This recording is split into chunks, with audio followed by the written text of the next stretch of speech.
কালীঘাটের ময়না জনগণের কথা কয় না, অভিষেকের বায়না বিজেপির হায়না। চারদিক থেকে ঘিরে ধরছে বাংলাকে। নমস্কার প্রিয় দর্শক, এই যে প্রথমে আপনারা যে অংশটুকু দেখলেন, কিন্তু সামান্য অংশ, আমি এর পুরো অংশটাই আপনাদের সামনে তুলে ধরবো। তন্ময় ভট্টাচার্যের আগুন ঝরানো বক্তব্য। তার আগে যে কথাটা বলবো, যে আমরা যত নির্বাচনের দিকে এগিয়ে আসছি, ততই বামপন্থীদের জয়ের পথটা ক্রমাগতভাবে প্রশস্ত হচ্ছে। এই যে রাজনৈতিক প্রচারের ঝড় যেটা উঠেছে, সেই ঝড়ে কোথাও যেন খড়কুটোর মতো হারিয়ে যাচ্ছে রাজ্যের খাতায় কলমে থাকা প্রধান বিরোধী দল বঙ্গ বিজেপি। রাজনৈতিক প্রচারে পড়ে রয়েছে অবশিষ্ট শাসক দল তৃণমূল কংগ্রেস এবং শূন্য পাওয়া একটি রাজনৈতিক দল। তারা ধীরে ধীরে তাদের রাজনৈতিক শক্তি বৃদ্ধি করে দুরন্ত গতিতে তাদের রাজনৈতিক প্রচারের রথ বিধানসভা নির্বাচনের দিকে ছুটে চলেছে সেই সিপিআইএম পার্টি। এবং এই খটখটে রৌদ্রের মধ্যেও মানুষের উৎসাহ উদ্দীপনায় এতটুকু খামতি নেই।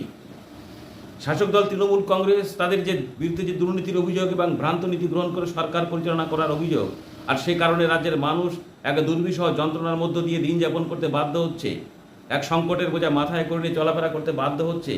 রাজ্যের মানুষ এই দুর্বিষহ যন্ত্রণার সংকট থেকে মুক্তি চায়, আর সেই মুক্তি দিতে পারে একমাত্র বামপন্থীরা। মানুষের একটা বড় অংশের মানুষের মধ্যে বিশ্বাস তৈরি হয়ে গেছে, এবং সেই বিশ্বাস নিয়ে তারা জোটবদ্ধ হয়ে ক্রমাগতভাবে বামপন্থীদের রাজনৈতিক প্রচারে শক্তি বৃদ্ধি করছে। প্রতিদিন এই খটখটে রৌদ্রের মধ্যে একটু একটু করে মানুষের সংখ্যা বৃদ্ধি পাচ্ছে, স্বতঃস্ফূর্তভাবে মানুষ অংশগ্রহণ করছে।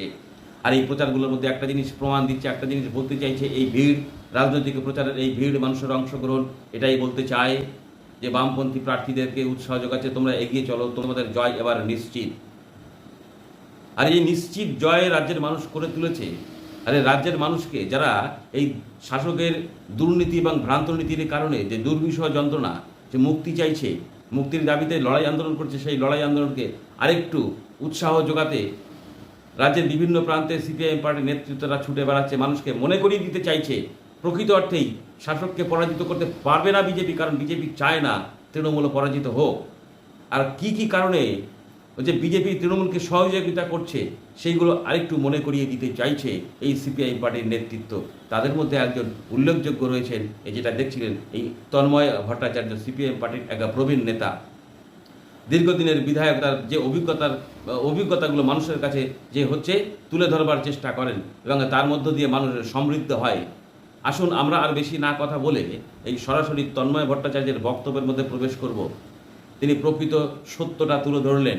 মানুষের যে দৃঢ় প্রতিজ্ঞ হয়েছে শাসককে সরিয়ে এবার বামপন্থীদের বিধানসভায় পাঠাবে, সরকার গঠনে সহায়তা করবে, সেই মানুষগুলোর মধ্যে আরেকটু উৎসাহ এবং মানুষগুলোর মধ্যে সত্য ঘটনা, তৃণমূল এবং বিজেপির রাজনৈতিক চরিত্র তুলে ধরবার জন্যে তার বক্তব্যের মধ্য দিয়ে কি কি মানুষের সামনে তুলে ধরলেন, সেটা শুনতে শুনতেই আমাদের এই পর্বের প্রতিবেদন শেষ হবে। মঞ্চে উপবিষ্ট আমার অনুজ বন্ধু, আমাদের গোটা পশ্চিমবাংলার গত 5 বছরে বিধানসভায় প্রতিবাদী কণ্ঠস্বর হিসেবে নিজেকে পরিচিত করে নেওয়া কমরেড নওশাদ সিদ্দিকী, কমরেড কান্তি গাঙ্গুলি, কমরেডগণ, বন্ধুগণ, মা বোনেরা এবং গুরুজনেরা, কালীঘাটের ময়না জনগণের কথা কয় না।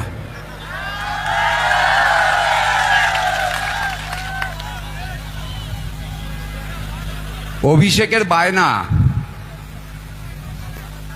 বিজেপির হায়না। চারদিক থেকে ঘিরে ধরছে বাংলাকে একদল হায়না বিজেপির নাম করে, আর তাদেরকে জায়গা করে দিচ্ছে তৃণমূল কংগ্রেস। জ্যোতি বসু বলতেন, মমতার সবচাইতে বড় অপরাধ বিজেপিকে এই রাজ্যের মাটি চিনতে দেওয়া। এই রাজ্যের মাটিতে চিরদিন সম্প্রীতি ছিল, সেই সম্প্রীতিকে ভেঙে দিয়েছে মমতা আর বিজেপি মিলে। বারবার নওশাদ সিদ্দিকী বিধানসভায় বলেছে, কেন আরএসএস এর এত স্কুল তৈরি হচ্ছে, আর আমাদের পুরনো স্কুলগুলো যা বাম আমলে তৈরি হয়েছিল আপনার গ্রামে বন্ধ হয়ে যাচ্ছে। বাম আমলে তৈরি হওয়া হাসপাতাল বন্ধ হয়ে যাচ্ছে, ডাক্তার নেই, ডাক্তার আছে তো নার্স নেই, নার্স আছে তো টেকনিশিয়ান নেই। আর প্রতিবাদ করলে আরজি করের অভয়া, বিজেপি বলছে বিচার দেবে। ওরা বিচার দিয়েছে। হাথরসের 19 বছরের মেয়ে মনীষা বাল্মীকি, হিন্দুর ঘরের মেয়ে, 8 জন মিলে গণধর্ষণ করেছে। 19 দিন বেঁচে ছিল মেয়েটা হাসপাতালে কোমায় যাওয়ার আগে সবার অপরাধীদের নাম পুলিশের কাছে বলে গেছিল। একজনকেও গ্রেপ্তার করেছে উত্তরপ্রদেশের বিজেপি সরকার। কাঠুয়ার আসিফা, 8 বছরের মেয়ে, মুসলমানের ঘরে জন্ম, 5 জন মিলে গণধর্ষণ করেছে। একটা 8 বছরের মেয়েকে 5 জন মিলে গণধর্ষণ করলে কি থাকে তার বেঁচে থাকার? মেয়েটা মরে গেছে। এই মুহূর্তে গোটা ভারতবর্ষে সবচাইতে বেশি মেয়ে পাচার হয় রাজস্থান থেকে, বিজেপির সরকার। তারপর মধ্যপ্রদেশ, বিজেপির সরকার। তারপর উত্তরপ্রদেশ, বিজেপির সরকার। তারপর পশ্চিম বাংলা, বিজেপির দাদার বোনের সরকার। এই জায়গা থেকে সবচাইতে বেশি মেয়ে পাচার হয়।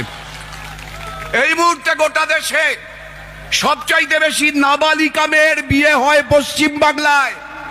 দিদিমণি কন্যাশ্রী দিচ্ছেন, আর মেয়েদের 18 বছর হওয়ার আগে বিয়ে হয়ে যাচ্ছে। কাজ নেই কোথাও। মমতা ব্যানার্জি কালভার্ট উদ্বোধন করে, মমতা ব্যানার্জি জলের কল উদ্বোধন করে, বাস স্ট্যান্ড উদ্বোধন করে, এমনকি যে শৌচাগার, পেচ্ছাপ পায়খানা করার জায়গা, সেটাও মমতা ব্যানার্জি উদ্বোধন করে। আচ্ছা বলুন তো, সব যদি মমতা ব্যানার্জি উদ্বোধন করে, তাহলে তৃণমূলের পঞ্চায়েত মেম্বার কি উদ্বোধন করবে? তৃণমূলের মিউনিসিপ্যালিটির কমিশনার কি উদ্বোধন করবে? তৃণমূলের এমএলএ কি উদ্বোধন করবে? তৃণমূলের এমপি কি উদ্বোধন করবে? আসলে একটাই পোস্ট, বাকি সব ল্যাম্পপোস্ট। আর এই সব ল্যাম্পপোস্টের দল। সেই জন্য মমতা ব্যানার্জি বলছে 294টাতে আমি প্রার্থী, আর বিজেপির দাদা এসে বলছে নরেন্দ্র মোদী 294টাতে আমি প্রার্থী। এতদিন কি বলতো? হিন্দু খতরে মে হ্যায়। আরে ভাই, 417 বছর মোগল সাম্রাজ্য ছিল, হিন্দু খতরে মে ছিল না। 190 বছর ব্রিটিশ ছিল, অনেক চেষ্টা করেছে ভাগ করবার, শাসন করবার, হিন্দু খতরে মে ছিল না।